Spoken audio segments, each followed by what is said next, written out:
Guys અમે કાલાવડમાં નવા રણુજા આવ્યા છીએ. કાલાવડથી રણુજા 8 કિલોમીટર દૂરીએ આવેલું છે અને રાજકોટથી 49 કિલોમીટર દૂર આ નવા રણુજા આવ્યું છે. નવા રણુજામાં રામાપીર ભગવાનનું મંદિર આવેલું છે અને નવા રણુજામાં બપોરે અને સાંજે પ્રસાદી પણ મળે છે. નવા રણુજામાં દેવી દેવતાઓ એવા ઘણા બધા લોકોની મૂર્તિ ફોટા પણ છે. અહીંયા એકસાથે બધા જ ધાર્મિક સ્થળો આવી ગયા છે.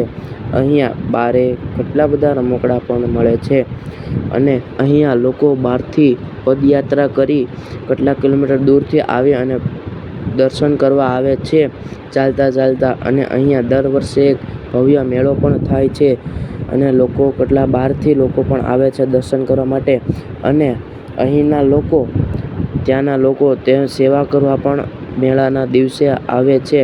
જો તમને અમારો વિડીયો જોવો ગમતો હોય તો પ્લીઝ લાઈક, શેર, સબસ્ક્રાઈબ કરવો. Thank you.